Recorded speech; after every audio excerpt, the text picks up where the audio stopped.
sharks and rays are fished by fishermen, but then they are traded, they are sold, they are processed. So we are working with authorities, with fishers, with retailers, even with researchers, business and consumers to get better data and understand what's going on. And we also have to stop the bycatch. Even if we cannot change completely the way we fish, we have to try to think about ways to don't catch so many sharks, because we can do some adaptations to the fishing gear to stop the killing of sharks and rays.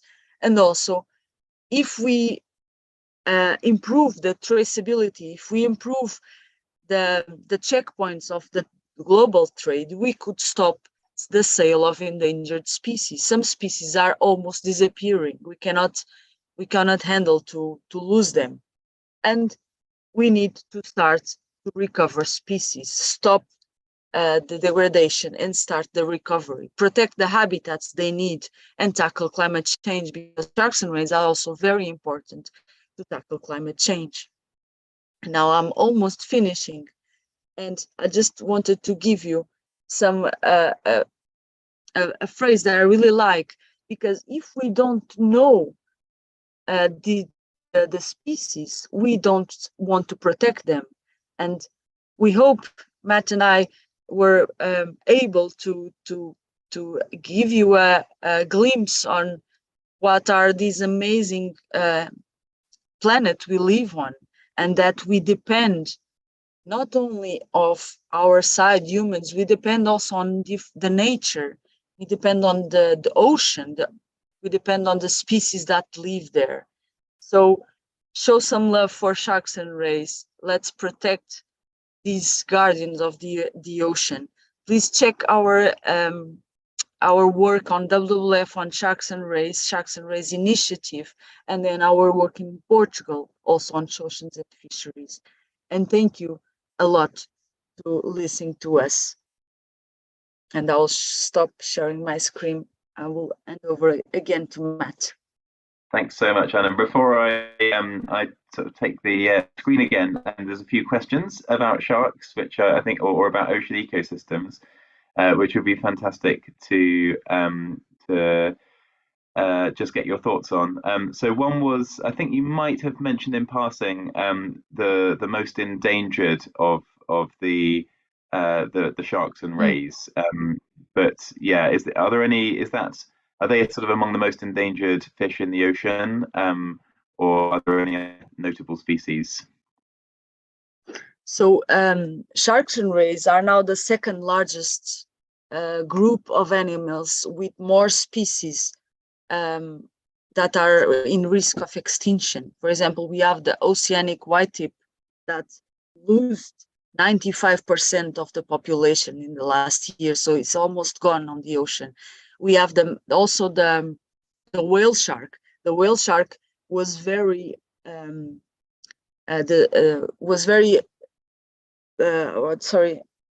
fished by this, because he's the biggest shark on the ocean. He's the biggest fish on the ocean. He has a very big fin, and in past years, now he's protected. We cannot fish whale shark anymore, but in past years there was a lot of fishermen that were going after the whale sharks to take off the fin, because it was very, very valuable. Now it's protected, is recovering a little bit, but still is one of the species that needs our protection. There's some of the examples. Also the short-fin mako. Now we cannot fish more short-fin mako on the Atlantic, because the population dropped almost 50%. 40% of the population are now gone in 50 years. So there's a lot of cases of declines, but there are some also success stories. Thank you, Anna. And one last question before I wrap us up. There's a few questions here from NIDA and some people who haven't put their names, about how scouts and young people might be able to do something to help in this sort of fight to save the sharks. Have you got any advice? So I think the first thing is to spread the word. First, we need to change the image we see sharks.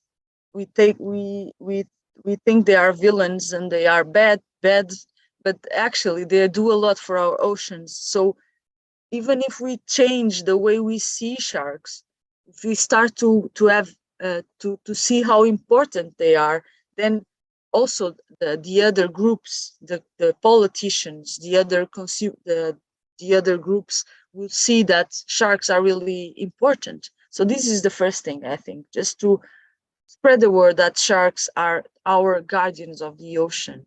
And then be a responsible consumer. Check the labels before you buy anything. At this stage, we cannot assume that the fishing of sharks is sustainable. So until it is sustainable, we should reduce the consumption of sharks meat, and also these products, the ingredients like the squalene on the liver oil. So as consumers, we can reduce our consumption and get informed about sharks and spread the word that they are our guardians.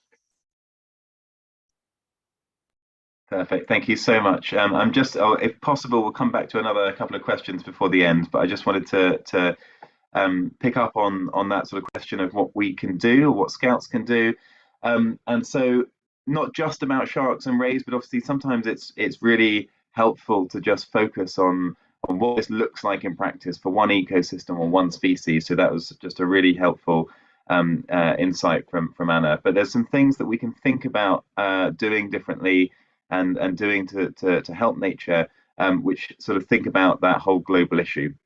So one is, Nana just started to talk about this, is make informed choices. So that's a really broad thing to say, because there are so many things to think about, unfortunately. And wildlife organizations like WWF are really trying to make it easier for people to make informed choices. So you might have heard about squalene for the first time on this call, but now that's something you know that actually, if you see that on the ingredient list for shampoo, that actually that's an animal product, and that's not that's not just something which we're making and then using, and it doesn't affect the natural world. It actually is drawing on a natural resource. So one of the other good examples is palm oil, of course. If you know that something has palm oil in, palm oil farming is one of the major threats to the Amazon rainforest, because rainforest is cut down, palm oil is grown on that lovely rich soil that the rainforest has created,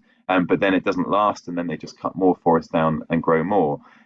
Now you can get sustainable palm oil that has not been grown in that way, palm oil that's only been grown on land that was already non-forested, but you need to look for something that says on the packaging that it's sustainable, and otherwise it probably isn't. So there's all these things that we can think about in the way that we buy things, and it might not be that you're responsible for buying all these things, but it can just be raising the awareness of people around you as to what that actually means. The other thing we can all do, and I know a lot of Scouts do this already through the Million Hands Project and through other work, is to speak up for nature. And Anna said, it can be as simple as just changing people's understanding of sharks, that they are actually really important. They're not something to be afraid of. They're something to protect.